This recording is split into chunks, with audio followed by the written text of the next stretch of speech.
truth. It's the Tom and Mickey Show. Everything is showbiz. Lights, camera, action. Presenting...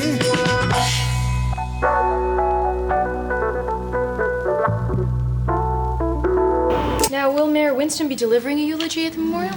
Yes and no. Hey there, you with the stars in your eyes. Love never made. Look, it doesn't have to be the ship. Forget the ship. I don't even want the ship, okay? You gotta have some other stuff that you want to trade, right? Okay, like, how do you get your hair to go like that? You're finished, Lester. Get your cataracts fixed. Read the trades. The wrong people are in the middle. What? Yeah, you can't handle the middle. You're not a middler. Andy, really? not everybody has the personality for the middle. It's very presumptuous of you to even be sitting here. I just wanted to thank you for giving me a chance because it's an honor to work with creative giants such as yourself. Shutting up. What do you think of my turkey? Doesn't it make you hate your husband? No, but it is very moist, Marty. What's your secret? Anger! Of course. Who's your friend who likes to play? Bing-Bong, Bing-Bong! His rocket makes you yell hooray! Bing-Bong, Bing-Bong! What exactly are you supposed to be? You know it's unclear. I am stealth. I am the African leopard on the Serengeti. Quiet, cunning, precise. The Inquisition! What a show! The Inquisition! Here we go. We know you're wishing that we'd go away. Cooperate with me.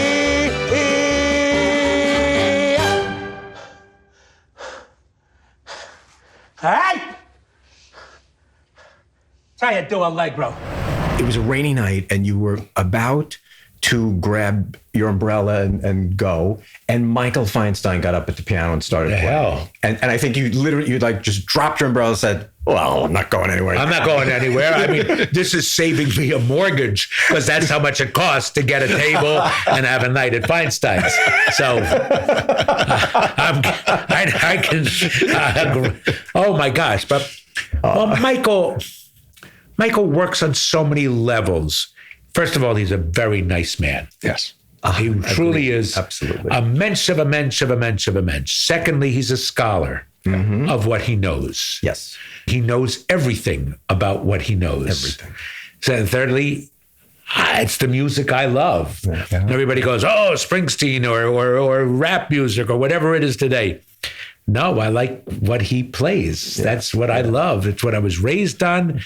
It's what I raised my kids on. They don't necessarily listen to it, but they know it, and it's what I love. If I remember that night, we were all around the piano, and I think we were all singing together "The Way You Look Tonight" and "Moon River" and Moon River. Yeah, that's really what a glorious song that Heart-wrenching. I don't know what it means, but it's so beautiful. Moon River is just somebody's backyard where they were growing up. It's somebody's growing up. Not mine, but I make it mine. It's interesting you say that because I remember, do you recall the singer Nancy Lamont? I know the name, but no, not at all. She died, I think, at 43 years old. Oh. She had all kinds of health problems, but she was a glorious, glorious singer. And she was a friend of mine because my previous life was a professional singer. No. She died in the 90s, I believe. But the last thing she did publicly, she sang Moon River on the Charles Grodin show days before she passed. And it gives it a meaning that is so profound and moving in that regard. I'm crying. Yeah. I'm crying. It really. How great. It's. And then Chuck, I know Chuck very well. No, we didn't know. I did. I know him really well. Okay. And he would love that. He probably loved it. Oh, yeah. And to have him have that song sung on his talk show, and so that's great. It's a luscious song. It's like you wish you could wrap your lips around each lyric so there could be that much more meaningful. Yeah. It's a great song. Great. Yeah, it's great. How many podcasts do you listen to where they're with people you know and you learn 50% of things about them that you never knew in their lives. Yeah, that's the best. It's the best. It's people who don't know and they go, well, I got this story. You wouldn't know to ask anybody these stories, but true. Sure. Yeah, it's great. Great. What does nobody in the world know about Rich Kind? What do you want to reveal here for the first time ever? What you could know. I am the only voice of Tom in Tom and Jerry.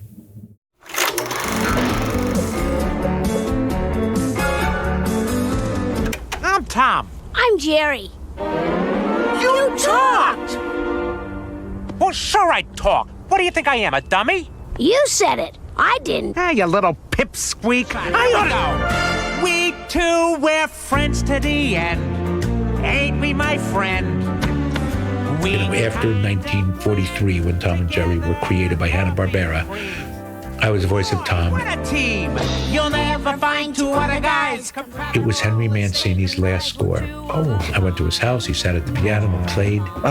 Henry Mancini, better than Michael Feinstein, and I love Michael Feinstein, but Henry Mancini, Moon River, played. He wrote the score for Tom and Jerry the movie. For what it's worth, Tom has been the only voice of Tom in the Tom and Mickey show. It's true. It's verifiable.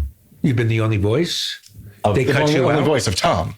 Well, he does. Oh, you're the voice of Tom, and you're the voice of Mickey always. He typically complains that I talk too much. You have been a little quieter than he is.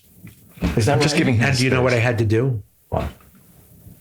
This is terrible, and I'm telling you here. I asked the doorman, which one's Tom, which one's Mickey? What the hell did they say?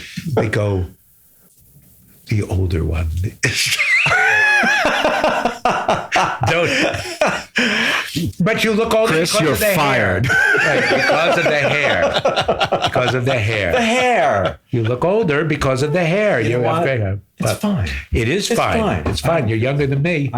You're. Watch You out. have a big birthday this year. Are you talking about that? No. You don't. Oh my God. Get him. Yeah. I'm going to do to the producers, which I first did when I was 50, and I'm hopping on desks and hopping on cots on Broadway. On Broadway, yeah. And I lost 30 pounds doing that show. Then I did it about 10 years later at the Hollywood Bowl, but only for 5 performances. And now I'm doing it at an advanced age. And like I said, I lost 30 pounds. It's a very physical show. This one will not be as physical, but let's see if I can do it. I went up to Mel, expressed how much I loved him. And I said, Mel, the producers was instrumental in who I am as an actor, as a person. And I hear you doing producers as a musical. Don't screw this up. He goes, don't worry, I won't. And well, obviously he didn't, because it won 14 Tony Awards and it was brilliant. I always wanted to do it. Let's talk about that for a second, because we recently were talking about shows that could or could not be revived in New York. There are certain shows like Avenue Q. We can't see a path to that show, as good as it is. Topically, but it ran at 59th Street or what? Not 59th, but at the World Stages for a long time. Again, you got to accept it. It's very bad taste. Book of Mormon is still going. One of my favorite shows, Avenue Q. I think it's the greatest. 8 times. I mean, just that kind of irreverence. Can I ask you, which do you like better, Avenue Q or Wicked? Avenue Q, hands down. Me too. And it deserved the Tony. Ding, ding, ding, ding. And it got the Tony. And it deserved the Tony. That was one of the most thrilling Tonys of our lives, because they totally expected it to be Wicked. And of course. Avenue Q. It's a better show. It's a better show. Yeah. Do you remember what show won the Tony against Ragtime? Wow. So that was what, 1998? Oh, I don't know. 88, 98, I don't know. 99? You know this answer, of course. Yeah, of course. Of course. And if I didn't, I'd say get your phone out, but I do know. Because Ragtime is one of the greatest, most glorious musicals ever. Been revived twice on Broadway. Here's a hint. The show that beat it is still running. The Lion King? That is correct. Okay. Wow. A worthy contender. Very worthy contender, but I'm going to say after the first 10 minutes, not as great as we remember. It gets dark. No, that's not it. See, we took our nieces back a few years ago as older kids, and I just felt like, God, it's dark. That doesn't bother me. Okay. It's that we've seen the movie. Mm-hmm. We know the movie intimately. Now, it's very pleasing for people, children watch a movie over and over again, to transform it onto the stage. And the puppetry that they used was earth-shattering. Tamor, 100%. Ridiculous. Yeah. But what's the better musical? Ragtime? Ragtime's the better musical. Sure. Ragtime's a better musical. Yeah. But Lion King was great. It's great. It's a hard choice. Mm-hmm. But Ragtime didn't win. But Ragtime is glorious. It'll win this time. It will win. It's a revival this time. What else will it be up against? What will it be up against? I don't know. I don't even think of it. Nothing is jumping out. Yeah, I don't know. But it's glorious. Yeah. And I'll bet it won the last time too. Have you seen the new production? No, I was supposed to go today. Yeah. But I had a therapist appointment at 4:45, and I hear it's a very long show. So I couldn't do it. So I said, no, it'll run. It'll be here when you get back. I know. It'll be. Yeah, it's beautiful. Glorious. Oh my God. Glorious. Absolutely glorious. It is. Have they? By the way, and I'll say this, and if they ever listen to this, but I've told them, Ahrens and Flaherty, try pinning them down. Try looking at the musicals that they've created and say, now I think Sondheim's very much like that, Pacific Overtures versus Company versus Sweeney Todd versus Merrily. How do you pin him down? Mm-hmm. But Ahrens and Flaherty, Rocky, not Once on This Island. Yeah. A man of no importance. A man of no importance. Yeah. Ragtime. Yeah. Mm-hmm. Mm-hmm. They're great. Yeah. You are clearly a theater aficionado. Clearly. I'm not Italian. What? So I am. As a kid, or whenever it was what was the first Broadway show you went? My grandparents lived on. My mother was raised on West End Avenue in 86th, but my grandparents lived after they moved to East 69th Street, and I used to come in, and they would take me to Broadway Theater. Mm-hmm. Then I would go. I lived in Bucks County, Pennsylvania, so I would take the train from Trenton Station to New York, and I would see a matinee and an evening show. Beautiful. Mm-hmm. Go to TKTS. I would stand out everywhere. I'd see everything. Mm-hmm. I saw Company, and I didn't know what the hell was going on. I saw Lenny with Cliff Gorman. Oh, wow. Loved it. I loved it so much. I saw the evening show. I came home. My dad picked me up at Trenton Station, and I said, "Was Lenny Bruce a real person?" That's how. First show was probably Fiddler. Mm-hmm. My parents took us. Went to Mama Leone's for dinner. Mm. In school, we saw Pippin. My grandparents took us to Mame and Hello Dolly. But they took us to Leonard Bernstein's Young People's Concerts. Mm-hmm. And so that's what I did. And then I would see everything. Minnie's Boys. Oh. So Minnie's Boys. Mama a Rainbow. Yeah, you say that. I say Money Is. Oh. Or Riches. That's the song from that show. Oh, yeah. And now I know Larry Grossman. Mm-hmm. Who wrote the music. It's crazy. It's crazy that what I dreamt about really came true. That's the weirdest thing. Do you think that your exposure to theater as a kid and to music inspired you in any way? Oh, it made me. Yeah. But I wasn't supposed to do it. Right. But, you can go to baseball games and want to be a third baseman or play center field.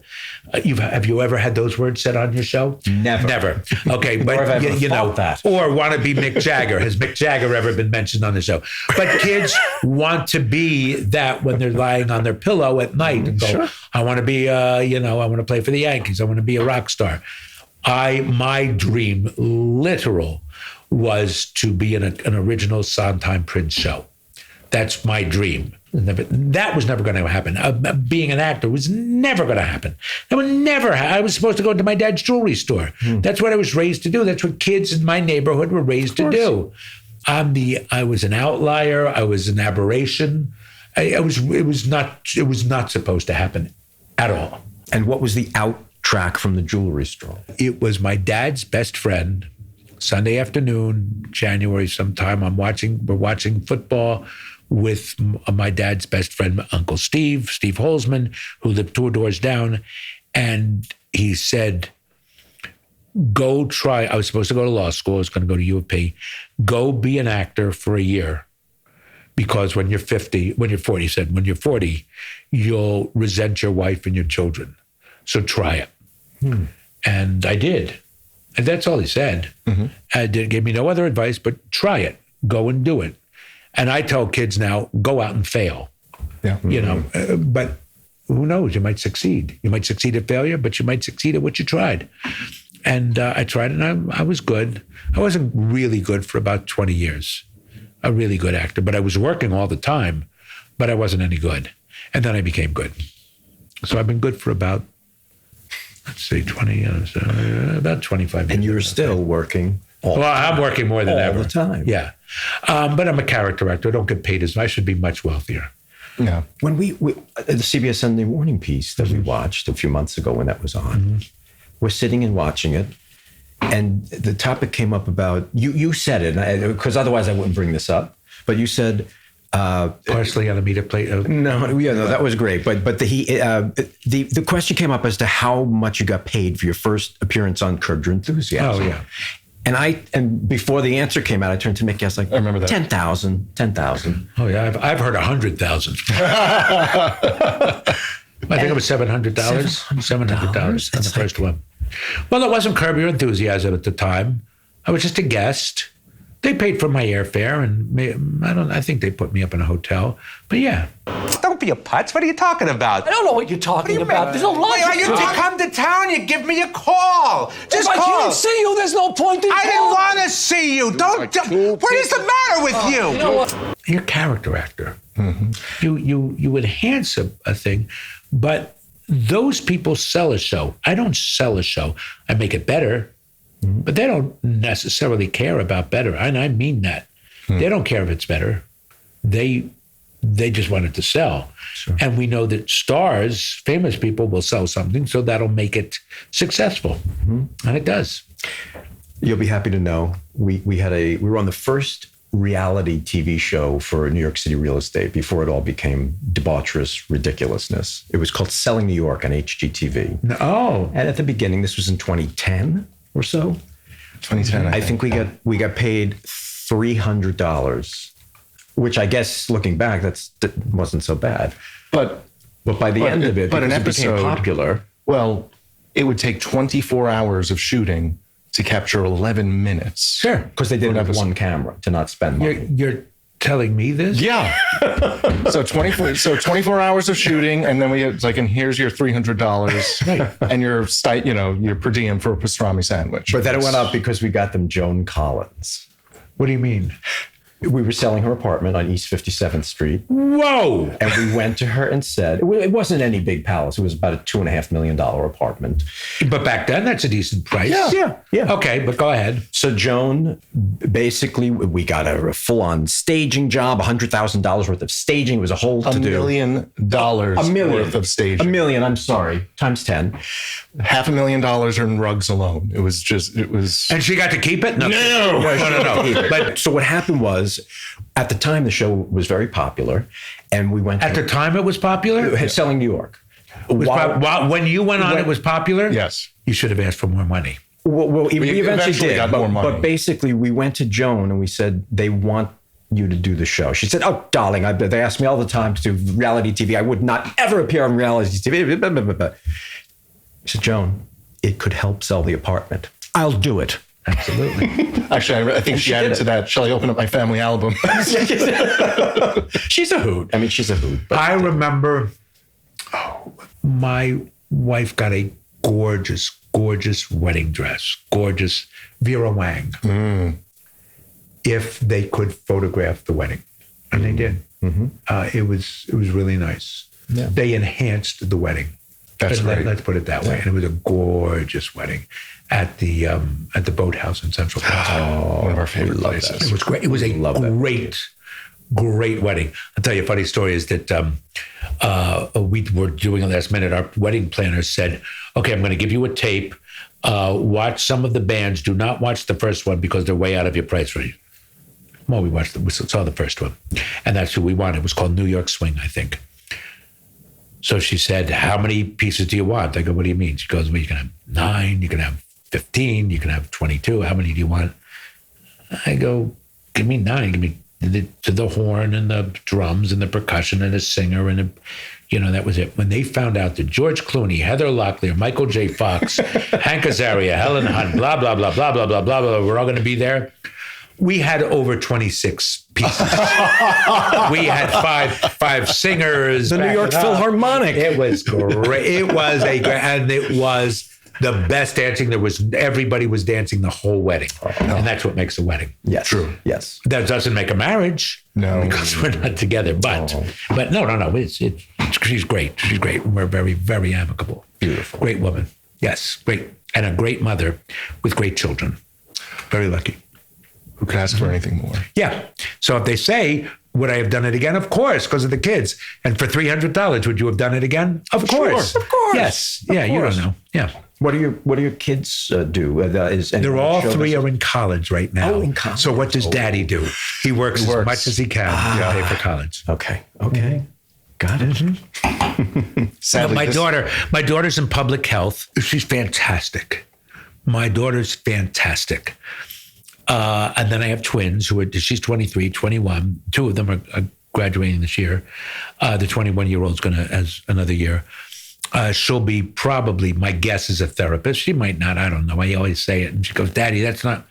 And then my son, who started out in poli-sci, I figured he would be a lawyer. I think he's going to be a screenwriter, and I don't want it. I hope he's listening. Because I haven't told him, but this business sucks, always has sucked, and it's only getting worse. Did you see the fight between Tom Cruise and Brad Pitt on YouTube?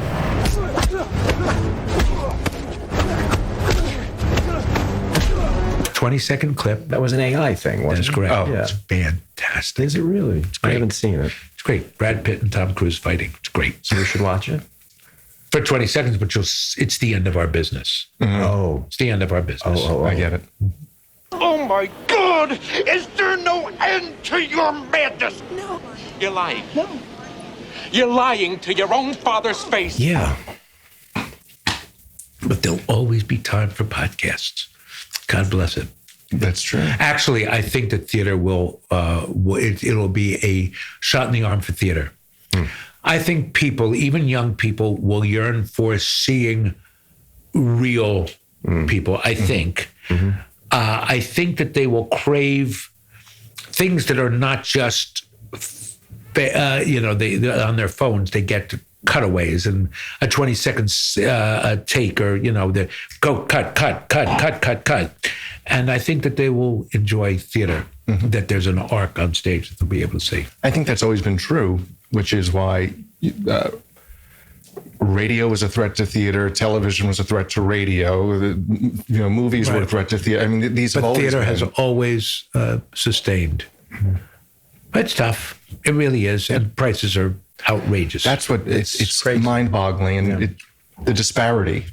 We were talking about that today at lunch with a client who has plenty of money, but price is just crazy. It's shocking. Yeah. It's shocking. And it's wrong. It is wrong. And I'm going to say it. It is the theater, the real estate owners. It is the landlords. There's a great story. If there's no reason for me to be on the show, this is one of my favorite stories, my favorite story of the world. Okay.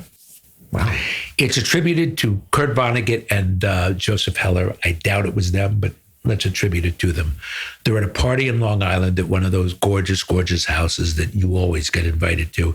It's appointed with the marble, and the paintings are gorgeous, and the chandeliers. And Joseph Heller says to Kurt Vonnegut, "Can you believe this place?" And Vonnegut says to him, "Yeah, but I got one thing this guy will never have." And Joseph Heller goes, "Yeah, what's that?" And he goes, "Enough." It's my favorite story in the world. That is a fantastic story. It's a fantastic story. And I think we must all pull the reins back and just say, what is enough? And some people don't have it. It's pathological that they will never have enough. That they must grab more and some line, and it's just ruining the world. That and racism are just ruining the world. Doesn't matter who or what or where or what country, racism is ruining it, and greed, that kind of greed. And yes, greed is good but it's not greed. It's ambition is good, but not greed. Well put. And that's our show. We agree. Yeah. All right. What else do you want to know? What else do we want to know? You remember the comedian Pat Cooper? Yeah.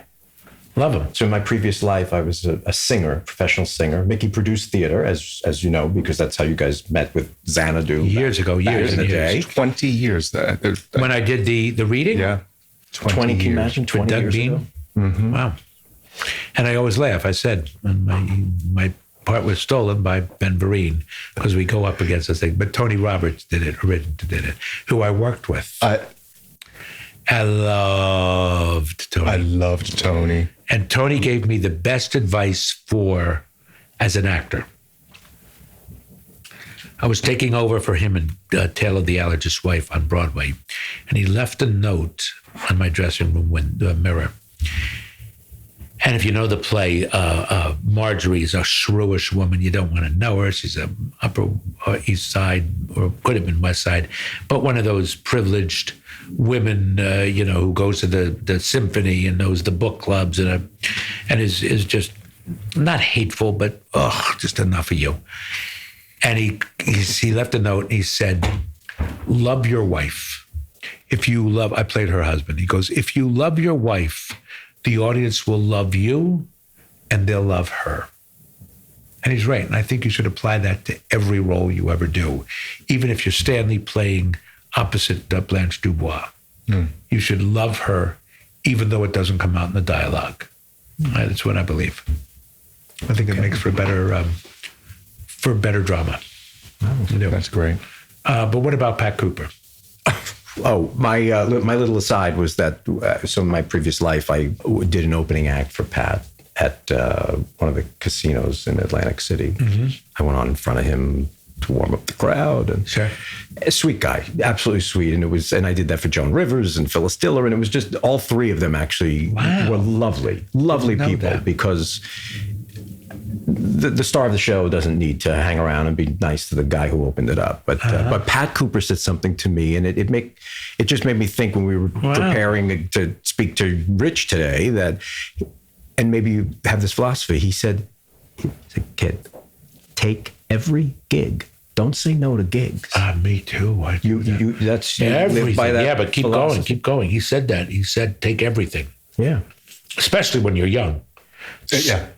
Hank Azaria used to say, do you ever say no?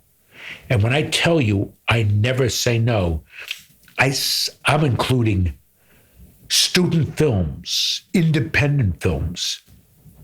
I did a movie.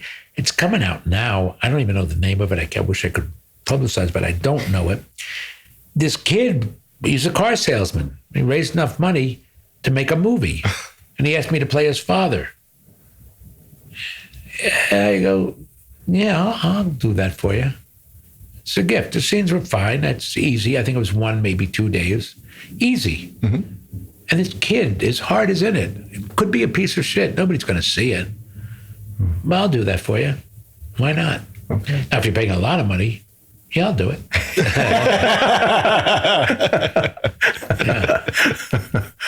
Now, do you guys not go out to the Hamptons? You look like Hamptons people to me. Oh, that's terrible. What does that mean? It is a terrible thing to say, but nonetheless, you seem like Hamptons people. I only say that because I know the people who go out to the Hamptons, and there's a community of people with your lifestyle who go out to the Hamptons. So that's the only reason I say it. No, we have our house that we built. I see that, but why was it not in the Hamptons? It's too far and it's too crowded. Both. I would say the people. It's the scene. It's the scene. It's a scene. When we were building the house, we decided we don't want a scene to get out of New York and to be in the country and who do you know out there? Who do you know? We didn't know too many people. We decided to build the house in that particular area because our parents were there. We figured they're great reason. My and you could always sell it. Yeah. Are your folks still alive? Mine are, and Mine sadly are Mickey's are not. In the time that we built the house, which is 8 years or so ago. But that was the impetus for that location. And we both have Long Island roots. I went to high school out there. My family, like you, in learning more about you, Rich, my family moved from Queens to the suburbs of Long Island when I was in the middle of high school. It's a dangerous thing to do. Dangerous. Yeah. And I walked into a situation not knowing one kid, and I also wanted to touch on, because we have something else in common. I was a fat kid. Yeah, were you a fat kid? I was a fat kid. Yeah, I still have the stretch marks to prove. Yeah, I do too. Yeah. And in my brain, to this day, I am still a fat kid. I know. And I have an extra large sweater. I look much thinner, and I've gone down 4 belt sizes. I mean 4 waist sizes. Congratulations. Yeah, I've always been 40, and now I'm a 36. Great. Still wear extra large. Still wear the 40 pants, but I just tie the belts at then. 14 Husky. Oh God. My mother, you used to go, it was the Husky. You're a Husky. You're not fat, you're Husky. The Husky. That was the... Yeah, terrible. I know. 14 I know. Husky. But you never get over it. Can I ask you a question? Yes. When you made that move, were you aware of your sexuality at that time? Vaguely. I was 16. I kind of was, yeah. You kind of were. Yeah. Was your sexuality that is now, was it apparent to them? Was that a reason for them not to like you? Was it tough, or were you well liked? Because you're obviously talented, and maybe you were funny. Did you have friends? I did. In the school where I grew up, and I became friendly with everybody. But in the high school when you moved? I came from a situation that was very good. Right. Everybody knew me, but to compensate for my insecurity, I was a singer. I walked around the hallways singing Frank Sinatra songs, and people at 14 years old, and they were like, "What is this crazy person? Who is this?" As they're all singing Van Halen or whatever the hell was popular at that time, that I could not name if my life depended on it. But and so that's how I kind of made my. But then when the family moved, I had to do that again. And did they like it? They did. The parents would have liked it, but I don't know whether the school took me about a year before I could take over, and I started a talent show that they still do to this day that they weren't doing at that time. See, that's fantastic. Yeah. Good for you. That's courage. And I did lose weight at that time. I did in the second year because I was only there for 11th and 12th grade. Okay, but you lost weight then. I lost the weight, but my point is, it never goes away mentally. Why did you lose the weight? What was the impetus to lose the weight? I think sex. Yes. And I think because then I started to really notice boys as I got older. I understand. And I also felt like I had to. Like this was a new life and I was going to create a new beginning. I never thought that. You never thought that? No. New life, no. No, never. What did you think? And it wasn't even sex. And I was a fat kid. I don't know what it was. And my joke is that I work out a lot now. Mm-hmm. And unfortunately, it's really tough to gain muscle when you're my age. Mm-hmm. But what I always say is, can you imagine how bad I would look if I didn't work out? Right. So I work out a lot now, and I look thinner, and I'm good, and I'm strong. But if I worked out as much then as I do now, I wouldn't have a career. Because I had to be a character actor. Go, I'm fat for my kids. Otherwise, my kids would starve. I'm a character actor. If I were any better looking, I'd starve. I wouldn't have a good career. So I say I'm only fat because of my, because I got it for my career. But no, but you're downright thin, and you probably were at that age. I was not. I've always been husky and never in great shape. Never in great shape. And I wish I were. But I do say the dominoes would not have fallen the way they did if I were. You know what I mean? That's what I justify my life like that. It's a charmed life.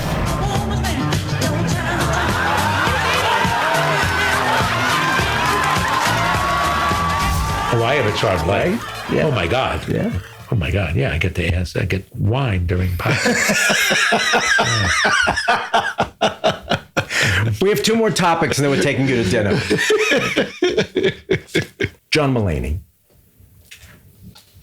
We believe that he's the funniest person alive today. Okay. And my introduction to it personally was seeing... Here in our co-op. Whose package is this? Something from overnight insulin emergency providers? Going once? Twice? Nope. Okay, garbage time. Bye-bye, box. Oh, Co-op was brilliant. Well, that's the best in the world. Yeah. Co-op is absolutely brilliant. Unbelievable. Unbelievable. The very first clip I saw was from Radio City Kid Gorgeous. Sure. There's a horse loose in a hospital. Unbelievable. This guy being the president, it's like there's a horse loose in a hospital. It's like there's a horse loose in a hospital. I think eventually everything's gonna be okay, but I have no idea what's gonna happen next. And neither do any of you, and neither do your parents, because there's a horse loose in the hospital. It's never happened before. No one knows what the horse is gonna do next, least of all the horse. He's never been in a hospital before. He's as confused as you are. That saved me thousands of dollars in therapy because I watched it 450 times over and over and over. And he's not a outwardly political man. He's not. He's not. But he's as smart as they get. Mm-hmm. He's as funny as they get. He's as kind as they get. Mm-hmm. He's a gentleman. Yeah. True, gentle. It comes through. Gentleman. It comes through. We watched every episode of Did you? Everybody's in LA. Yeah, Everybody's in LA. Yeah. And by the way, let me just say, like, you can love Everybody's Live or you can hate on it, but when you talk about this show, I want you to do me a favor and keep my fucking name out of your mouth. Yeah. And keep Richard's name out of your mouth. Yeah. You mind your own business. Okay. Hey, listen, which camera am I on? Okay. Hey. You're just jealous of John and me because your life is ass. I didn't know what the hell I was doing on that show, and that's the honest. You were doing a lot. I didn't say I didn't do a lot, and I will say, everybody says I'm great in it. Yeah, I know what the hell I was doing. I would show up. I didn't know. What I did best on that show was shut up. You see how much I talk. I take over. I'm opinionated. I got stories. I can talk. Thank God. For here, yeah. It's his show. Mm-hmm. He asks the questions.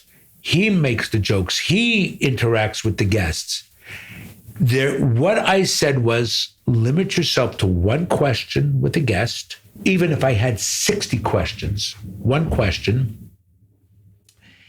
And every once in a while, and this sounds a little more because he never was entirely, but if he ever gets hung up on like a question and they're going around and it should be furthering, it should be escalating, and it doesn't, interrupt. Mm-hmm. Ask your question then. Mm-hmm.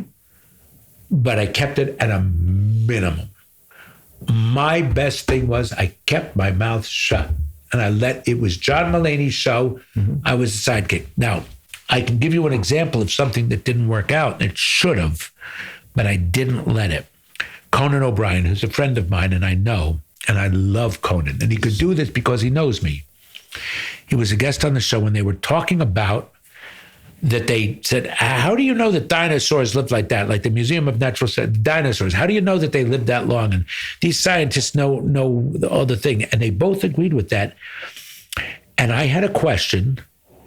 And my question was, at what age did you become so confident that you could say, hey, expert, why do you know that? How can you...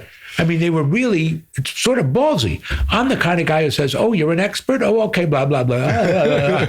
But they didn't. They are critical thinkers. I said, at what age did that happen? Did you get a sense of self? Cut to, can I ask a question? And Conan said, who are you? What are you doing? You don't ask questions. You just stand at the podium like that. And he made a funny bit. It was very funny. He loves me. It sounds like an insulting. It wasn't, because I know he likes me very much, but he was sort of saying, hey, you don't ask questions. You just stand there at the podium. And for me to go back and ask the question didn't seem right at the time. Mm-hmm. So I kept my mouth shut. Okay. But that was the only time. That was the only time, but I thought it was a really good question. Yeah. But I had a lot of good questions for so many of these people. And I would ask them, but only one. Mm-hmm. Only one per guest. And just sort of, it was out of ego, and it was out of trying to help the show, and that it wasn't just, let's have a conversation. John, it's not just you going blah, blah, blah, blah, blah with this guy, right. But let's have a conversation. And I think that that's, whenever I go out for a cup of coffee, I hate dates. It's one-on-one. I hate going out one-on-one. I always like to have somebody to bounce who's there so that I can take a breath. Mm-hmm. So this is John and a guest and me. Mm-hmm. So I always think of it like that. Mm-hmm. But if I had to do one-on-one, it would be awful. I don't like one-on-one. I know, you look at me like that. I go to therapy for it. Try and figure it out. Is it getting better? No. I'm glad that you're here. Even though you talk as much, and I don't need either of you to talk. You could do this by yourself. I could just say, absolutely, Richard, what time is it? And I could just go on for an hour. We could have left you in the mirror. Like a parakeet. Hilarious. Right. No, there was okay, so John is quite brilliant. I've been lucky to ride his coattails. I've been lucky to ride Larry David's coattails, many other brilliant people. Bill Finkelstein, who wrote East New York, I ride their coattails. The Coen brothers, I just ride their coattails. Hey, dancing monkey, what do you want me to do? You know, I'm a dancing monkey. What do you want me to do? And that's what I do. But John is a delightful man who I was happy to say, what do you want? Yeah. What do you want? What's the other question? You said you had another topic. There's a burning question. And we were at lunch with somebody today, and we mentioned you were coming on the show. Oh, that's right. I forgot all about that. Yeah. Do I know the person? Who's related to the instigator. And we said, yeah. Do you know anything about this story? And we started to describe it. And she said, oh, yeah. Yeah. Can you tell us a little bit about George Clooney defecating in your cat's litter box? No, I cannot. Go to Smartless, listen to him say it. Amal would kill me if I started talking about it. I get asked about it all the time. It is Hollywood lore. It is hysterical. It's true. And I'm not telling anything. I think that's all we needed to know. You know, these podcasts are very difficult because I'm a very limited man. I got lots of stories. So if a podcast went for 4 or 5 hours, you'd hear every story, but they don't. So the stories you get on this podcast have been told on another podcast, or another podcast will have a little. So this is one that's been on another podcast, but you guys, being who you are, because you love us so much. This. Oh, you're gonna love this story. Okay. I got out of college. It's my first audition ever. First professional audition.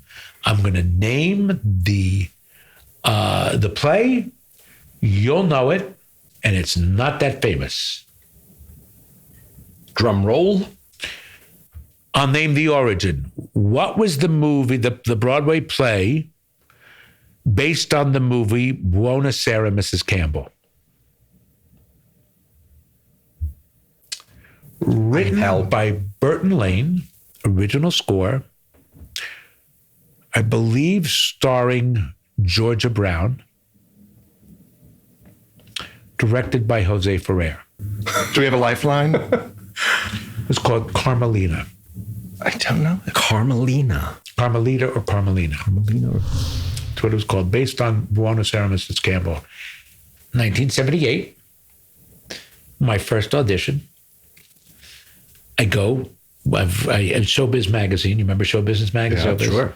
So I see the equity principal auditions. I go, and here's my picture and resume. May I see your equity card? I have an equity card. Oh, you can't audition for it. Why? You don't have to have an equity card to get into audition. Well, how do I get an equity card? Well, you have to be in a Broadway play.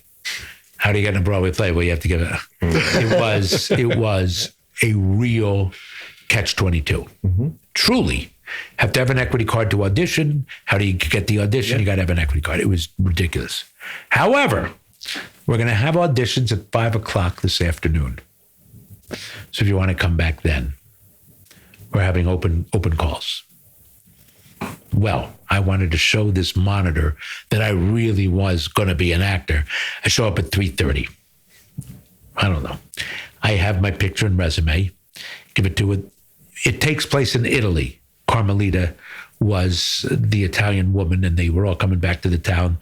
So anybody with dark hair got called into the room. So I give them my picture and resume. About 30, 50 guys. You have black hair, you have like blonde hair, get out of here. Black hair, get out. Okay, so I stay. We're lined up against the wall. We then sit down. It is not one at a time. We're all there. And the stack is when your picture was taken, when they handed your picture and resume. They're getting up and they're singing and they're handing the music to the music director. I don't have any music. I don't know we're supposed to have music. I had no idea. I thought we were going to be like either learning music from the song. I didn't know what went on at an audition. First professional audition. It's my turn to get up. I get up. José Ferrer is directing. I get up. I go over to the piano player. I said, I don't have any music. He goes, well, what song do you like to sing? I go, and the song I always sang at, when I went to Northwestern, and when I sang for an audition, I sang Hey There. So I said, do you know Hey There? He goes, what key? And I go, I don't know. I don't know what key. So I'm playing Hey There, you with the stars in your eyes. And all of a sudden from the table, this sonorous voice goes, hey there, why my ex-wife had a hit with that song. It was José. He gets up from the table, he pushes the piano player over, and he starts playing the piano. And is accompanying me. That's my first audition. And I'm going, you with the stars in your eyes. And then José starts singing along with me. Love never made a fool of you. You used to be too wise. Hey there, you on that high flight. And we sing the song together. It's the audition. Now the question everybody asked, did you get the job? I wasn't called back. No, I'm not good enough. But José Ferrer accompanied me for my first audition. Wow. José Ferrer accompanied me at my first audition. That is... I later on get to know George, who is his nephew. And I get to know, I knew Rosie a little bit. I never met José Ferrer again. But Miggy, God rest his soul, was a dear friend of mine, came to my wedding. And I'll tell you a story I shouldn't tell. But why shouldn't we make this a really good show? George takes me over. I'm going to name drop in ways that you can't believe. Billy Mooney. Oh, of course. You say, of course. Do you know him? No. Will you teach him, please? I'm going to send you some videos. Was he in a... Billy Mooney was the little boy on Lost in Space. He was the boy in the movie.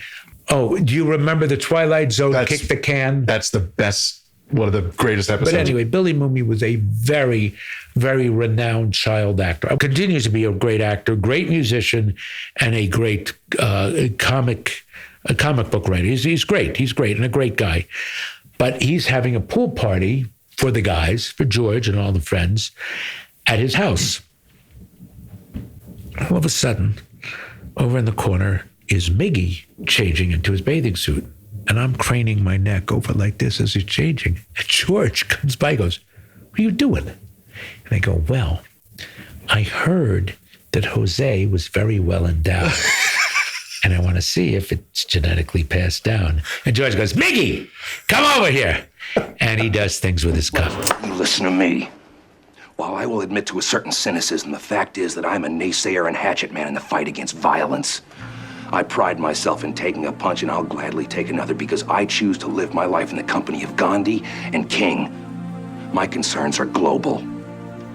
I reject absolutely revenge, aggression, and retaliation. The foundation of such a method is love. I love you, Sheriff Truman. That God rest his soul. It was unbelievable. It was enormous. And I loved him. Albert's path is a strange and difficult one. And he was a great actor. Great actor. Great guy, great actor. Passed away way too soon. Way too soon. But how about that for a story on this show, huh? That pleases every category. Showbiz, everything. The gays are happy. They're very happy. We have a big gay following. Really? Oh, Rich. And others with discerning taste. That's right. That's who we appeal to. Hey, Dad, you guys need to talk to you about something. So Frank is doing this movie, Manchurian Candidate, who's notorious for just doing one take. And the director, he says that was perfect. Let's do one more. Frank says, I'll tell you what, if it's so perfect, why don't you print it twice? So, what's this all about? But what do you want to ask about Sinatra? The line is this: I'm for whatever gets you through the night, be it prayer, tranquilizers, or a bottle of Jack Daniels. What gets you through the night? Well, I don't love liquor, and I don't use pills or gummies. I love a glass of wine. Ever since Trump came into office, I need a glass of wine. And I'm not that kind of person, but I do. I now love red wine. My favorite quote is, the only reason to drink white wine is because you've run out of wine. I love that. But I drink red wine. I don't like scotch. I don't like whiskey. I don't like those things that you're drinking. I'll drink a beer after golf. It's great. But give me a second beer. Ugh, I don't want it. So it's not liquor. Prayer, it does not happen at night. It happens all during the day. I thank God for what I have. My life is outrageous. I'm an intelligent business and I look like this. I started out not a very good actor. I was loud and I made great decisions, but I wasn't realistic. I wasn't good. And I became good. I wanted to be a star when I was a kid. I'm not a star. I'm a good actor. Sometimes I'm great and sometimes I'm good. I'm never bad anymore, which is a real gift. But I'll always be good. Sometimes I'm great. I'm not always great, believe me. But I'm always okay. I just am lucky. I work all the time. I've got great friends. My kids are the finest that walk the planet. They're good, good people.